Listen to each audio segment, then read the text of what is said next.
Hello everyone, in this lecture we are going to discuss the rest of our society syllabus. So at first we have social empowerment. In this we have which are the socially disadvantaged group. So which groups are generally socially disadvantaged? We have SCs, STs, disabled. These are some of the socially disadvantaged group. Then we have social empowerment. In this we should know the definition of social empowerment and how it can be achieved. And then what are the dimensions of social empowerment? Like we have political dimension, social dimension, economic dimension.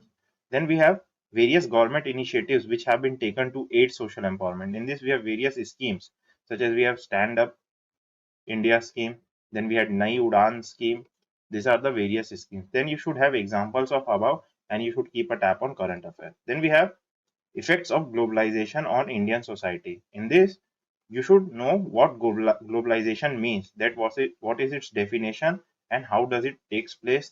Then we have different dimensions of globalization. In this, we have social dimension, economic dimension, cultural dimension. These are the various dimensions. Then we have globalization and culture, that how globalization has led to a homogenization of culture, that we are becoming more and more homogenized. We are all wearing shirt and pants, we are eating western food or fast food, so we are becoming more and more homogenized, or we are becoming a global village. Then we have a phenomena known as globalization, which is happening due to globalization. See, due to globalization, people of same language are now getting together with each other with the help of internet.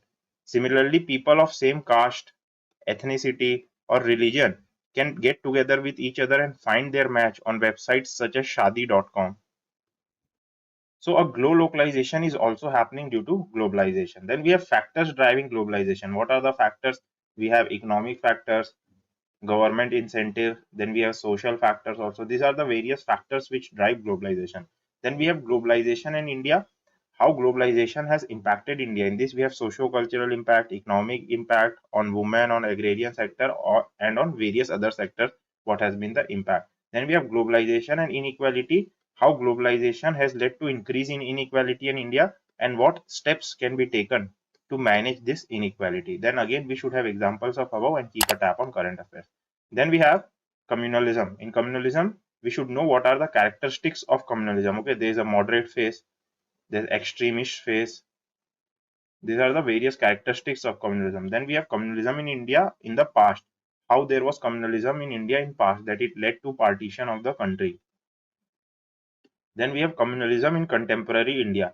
How communalism still exists in contemporary India, that people vote along their religious lines, along the caste lines. This is how communalism still exists in India. And what are the causes?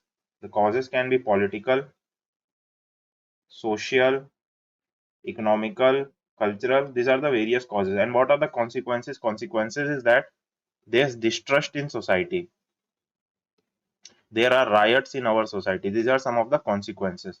Then we have measures to control and eradicate communalism. What measures can we take? We can take political measures, social measures, economic measures, educational measures. These are some of the measures. Then we have secularism as an antidote to communalism. How secularism can help to curb the practice of communalism. Then again, you should have examples of above and you should keep a tab on current affairs for this topic. Then we have regionalism. In this, we have concept of regionalism. You should know what is the definition of regionalism and what is its concept. Then we have different forms of regionalism. We have a positive form of regionalism and we have a negative form of regionalism. Then we have regionalism in India. What are the causes of regionalism? There can be deprivation, okay, on economic terms, on political terms, or on cultural terms also. This leads to regionalism. Then we have concept of son of soil, like we have Shiv Sena in Maharashtra, the son of soil theory, that Maharashtra is only for Marathi people. Then we have consequences of regionalism. What are the consequences of regionalism in various spheres, be it political, be it on our society, that it leads to riots, or there's migration of North Indian people at times from Maharashtra. This is the consequence. Then we have federalism and regionalism, that how India is balancing its federal nature along with the regionalism. Then we have role of regional parties. In this we have political parties, pressure groups, what role do they play in regionalism? Then what measures can be taken to contain the regionalism? We can take political measures, economic measures, developmental measures. These are the various measures. Then we have regionalism in international sphere. You should just have a brief overview of this topic. In this, we have various organizations such as NATO, or currently in news that the Western countries are trying to procure all the vaccines only for themselves for coronavirus. So they are forming a regional bloc to protect their interest. This is how regionalism works in international spheres. Then we have examples of above, and you should keep a tab on current affairs. Then we have secularism. What is the concept of secularism and how Indian model differs from Western secularism?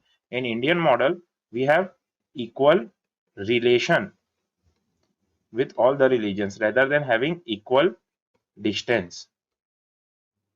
Then we have secularism in India.